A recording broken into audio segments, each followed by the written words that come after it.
I unscrewed the pressure switch from the T, and as you can see, it was completely clogged. Always remove the switch with the vertical nipple still attached. That small pipe is usually where the sediment builds up. Once it's off, use a wire brush to clean out the fitting where the pipe was connected. I first noticed an issue when the water pump wouldn't come on despite the pressure dropping. But when it actually did turn on, it wouldn't shut off, driving the pressure way too high, over 75 psi. One morning I found water on the floor coming from the pressure relief valve, which told me something was definitely blocked. Next, we bring the pressure switch with the attached mount to the table and inspect its internal components. This behavior was a clear indication that the switch couldn't sense the water pressure.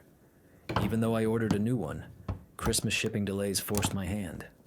Honestly, I wanted to repair this one anyway. It's worked for 20 years, and I find the manufacturing quality of these older units is often better than new ones.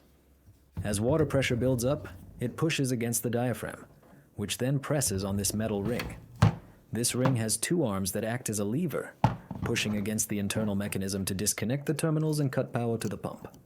Now, the amount of pressure needed to actually trigger that shutoff is controlled by this large spring. The spring provides counter resistance.